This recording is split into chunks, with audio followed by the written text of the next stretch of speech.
Are you ready to learn some real life English with comprehensible input? Well, good, because today we are going to make an incredible dish from the country of Iraq. Today we are making Iraqi Dolma. Let's go. Hey guys, it is your English-speaking friend, Kyle, and today we're going to improve our English with comprehensible input. What is comprehensible input? Comprehensible input is when a native speaker, like me, speaks slowly and clearly so that you can understand. Guys, today I am super excited. We are going to make a dish that a lot of you guys have asked me to make. We're going to learn about all of these ingredients, and I might be working harder than I have ever worked in a video to make you guys an awesome video, to make me and the lovely camera wife an awesome dinner. Okay guys, the first thing we have to do is get our vegetables. These are vegetables. This is an onion. We've got different kinds of peppers. We've got zucchini. We've got yellow squash, parsley, tomatoes. Wife, are these a fruit or a vegetable? Fruit.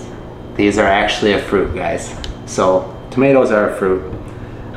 These are, it's a little one. These are called grape leaves. So I guess that these come from the plants that grow grapes. So we are going to use all these things to fill up with a delicious filling and make our dolma, because that's what Iraqi dolma is, guys. It is vegetables stuffed with rice, meat, and spices with a delicious sauce. Guys, I've been watching so many videos of this to prepare myself to make it for you. I can't wait. So first thing we need to do is get all these vegetables ready. Let's start with our zucchinis. So we take our cleaver. You gotta make a noise when you do it. All right guys, now you guys saw this. This is a peeler. We used it to peel carrots, but it also does something else. It is also a corer. It removes the core from vegetables. The core means the center. So we have to scoop all of the center stuff out here so we can stuff it with our delicious filling. And we're gonna put all the stuff from the inside in our bowl because it goes with the rice and the meat to stuff the vegetables. All right guys, done with the zucchini, and it should look like that. Now the yellow squash, and you do the exact same thing. Cut it in half. Oh, but you forgot something. What did I? Oh, boom! That's right, wife. Smart wife, she knows. And then you use the same tool and core it.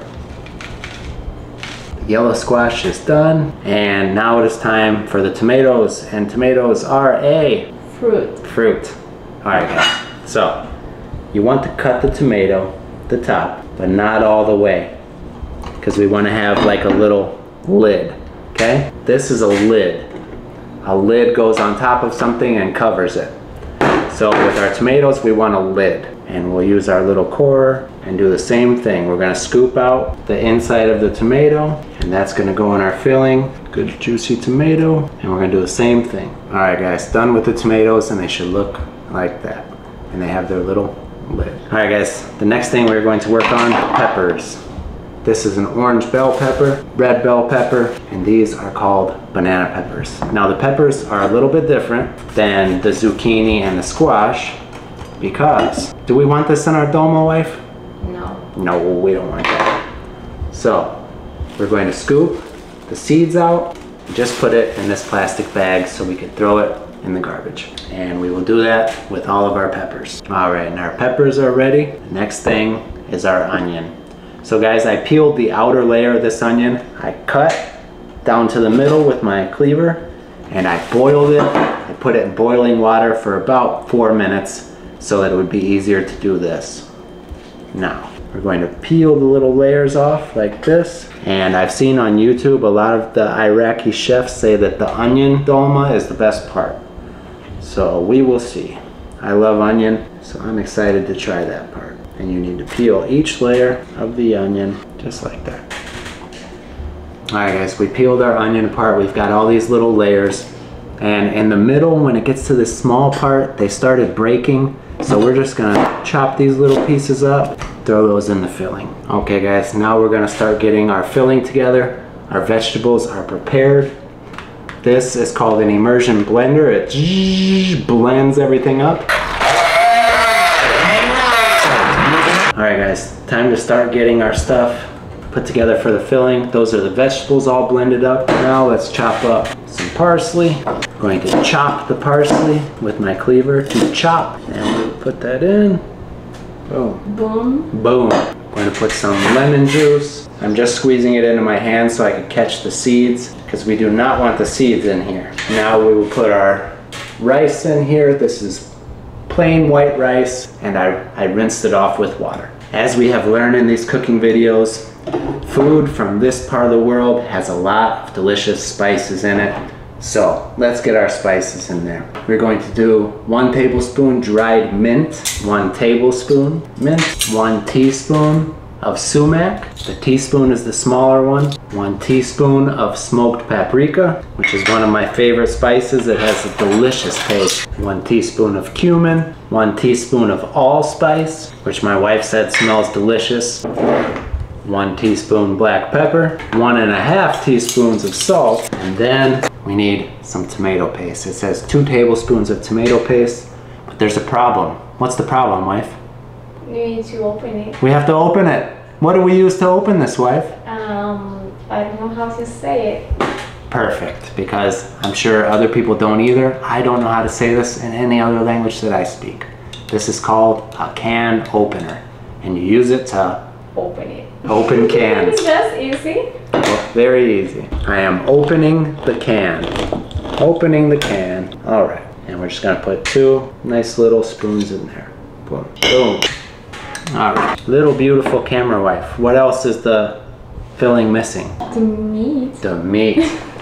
So guys, I guess you could use beef or lamb, but we've really been liking lamb lately. They did not have ground lamb like this. They only have these chunks, so I am going to have to cut it up. Let's cut this up to nice little small pieces. All right guys, put our meat in here. This is looking great. The last thing I'm gonna put is just a little bit of this, and this is called pomegranate molasses. I made this. So some stores have it, but it's not a very common ingredient here. I know it's a common ingredient for a lot of you guys. I had to make it. I had to buy pomegranate juice and cook it for like an hour with a little bit of extra sugar in there and some lemon juice. We're gonna put just a little bit in here and then save the rest for the sauce. Now we mix. Okay guys, last thing to do, start making this. We're gonna start with the grape leaves. Let's see if I can roll up a grape leaf like an Iraqi grandmother. Now, you're not supposed to put too much, and you kind of roll it like a burrito. And I am good at making burritos, right wife? Yes. So, like that. Wow. Hopefully I'm doing good. My Iraqi, and guys, so this is another thing. A lot of these dishes from the Middle East, most countries have their own version. It's like empanadas in South America. So I don't want to say only Iraqis make these, but anybody from this region of the world who makes things like this, tell me, how am I doing? Am I wrapping these grape leaves good? Too big, too small? Let me know guys. I like to get feedback. Alright guys, I've made some of the stuffed grape leaves. I'm going to stuff everything else and then finish with these, just to make sure we have enough stuffing for all the different kinds of vegetables. So I will make more of these at the end if there's extra stuffing. So let's go with zucchini. So guys, the rice in here is not cooked, and the rice is going to cook in the pot. What happens when rice cooks, wife? It grows. It gets bigger. So for that reason, you leave some space in here, like that. So I'm going to stuff all of our vegetables, and I'll see you guys in a second. Okay guys, got our vegetables stuffed.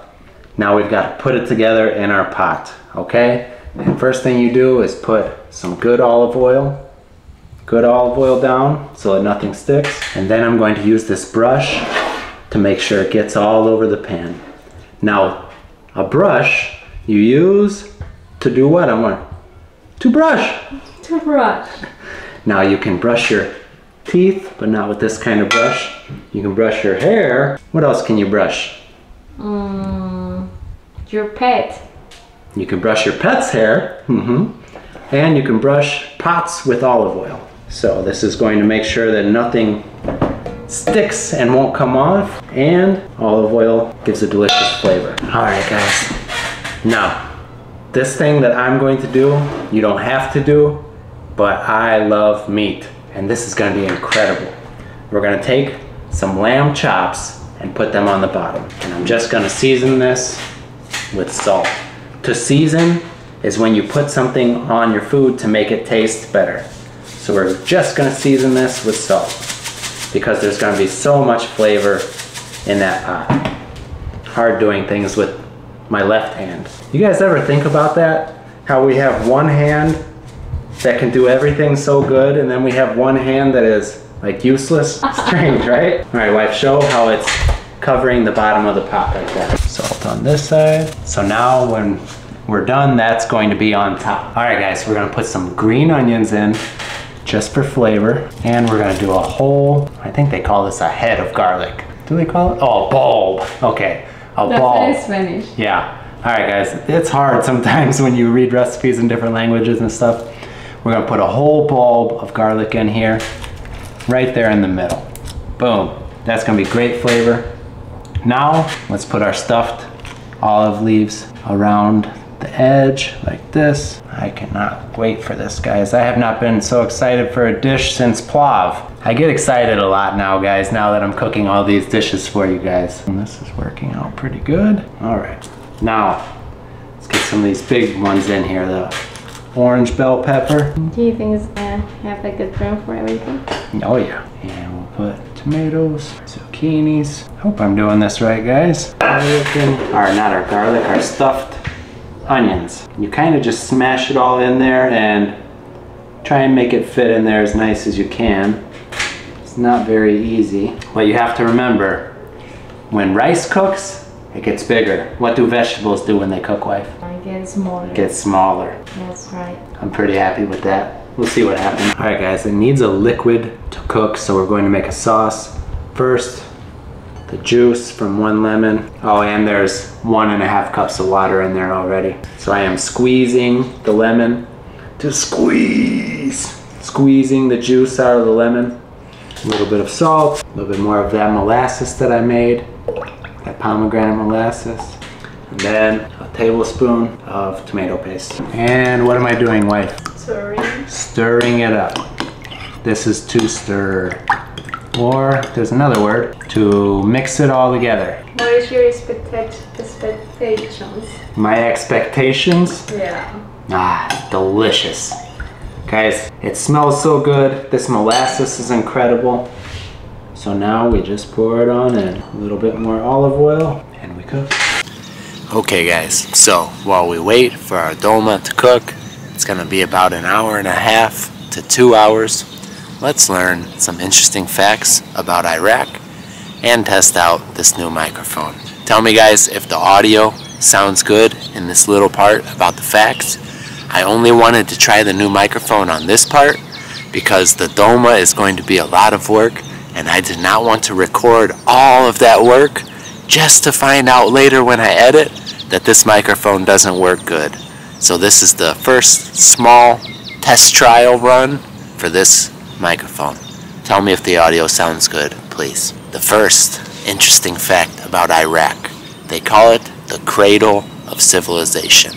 A cradle is something that you hold a baby in, so it's something where something is born, like the birthplace of something. And a long time ago, there was an ancient civilization in the place that is now known as Iraq. At that time, it was known as Mesopotamia. And Mesopotamia is thought to be the first civilization in the history of the world. Next interesting fact about Iraq. The earliest form of writing was found in Iraq. A people known as the Sumerians invented something called cuneiform script. I don't know if I said that correctly. Cuneiform or cuneiform script. And they were basically making little symbols on blocks of clay. Clay is like dirt, mud pushed together to become hard. And the last fact that I found pretty interesting, Muslims all around the world believe that Noah's Ark was built in Iraq. If you're familiar with Christianity, Judaism, Islam, they all share the story of Noah's Ark. And that is where God told a man named Noah that there was going to be a great flood. It was going to rain for 40 days and 40 nights, and all of the bad people in the world were going to die. According to the story of Noah's Ark, God told Noah to take 2 of every kind of animal and to build a giant boat called an ark. Well, according to Islamic tradition, Noah built his ark in the place that is now known as Iraq. Alright guys, let's go try that dolma. Alright guys, our dolma has been cooking for like 2 hours, a little bit more than 2 hours. Camera wife is so hungry. Guys, I didn't show you, but I made a flatbread, the same exact recipe that I made in the Turkish kebab video, okay? And can you show this baby? That's what the dolma looks like from the top. Now, my Iraqi and Middle Eastern friends know what's about to happen. Okay, we're not gonna take a spoon and do this. How boring. That would be boring. This is a very interesting dish. Okay, we're gonna take our flatbread, put it up here. This, guys, you would call like a platter. A platter is something you serve something on. A waiter carries around a platter, okay? Now I have to think about how to do this. Let's see. I'm scared. My wife is scared. All right, guys, these are called oven mitts, and you use them when you're going to touch things that are very hot. All right, guys. All right, guys. Now, as some of our friends in Iraq might say, Bismillah.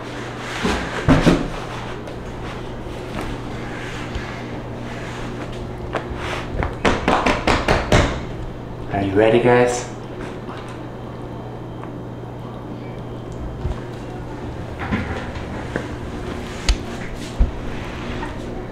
That is our Iraqi dolma.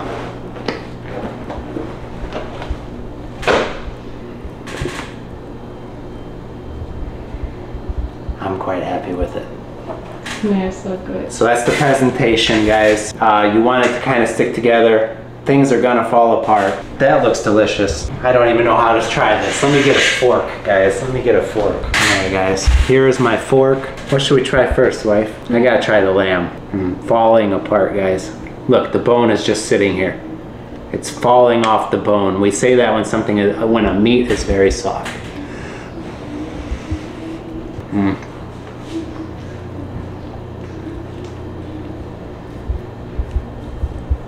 Can't wait. Wow. Okay, let's try Oh wow. the wrapped leaf, the wrapped grape leaf.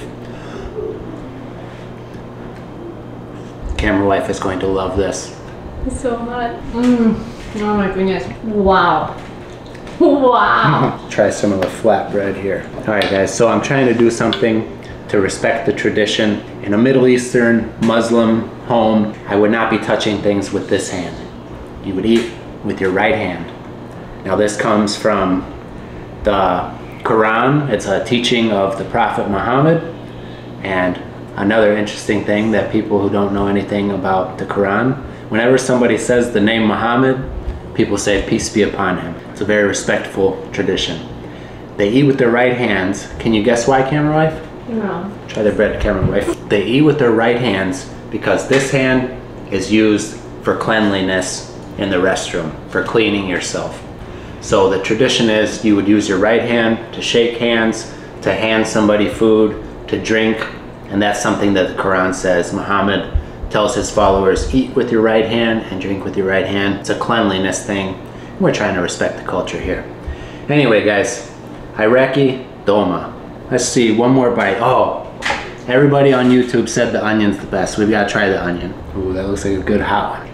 Burning hot, guys, but absolutely delicious. Now, I'll probably eat like 2 or 3 bites of this, and then camera wife will probably eat the whole thing. No. Because she's a hungry little camera wife. All right, guys, as always, thanks so much for spending your time here learning English with us. Thank you, camera wife, for recording us and making this video possible. Appreciate every single one of you. See you all in the next video. Just have to say, guys, that's one of the best dishes I've ever had in my life. And I want to say one other thing, that it's incredible being married loving somebody, having somebody special to spend your time with, and the best thing, No! Baby! having someone to clean your dishes. All right, friends, be well. See you soon.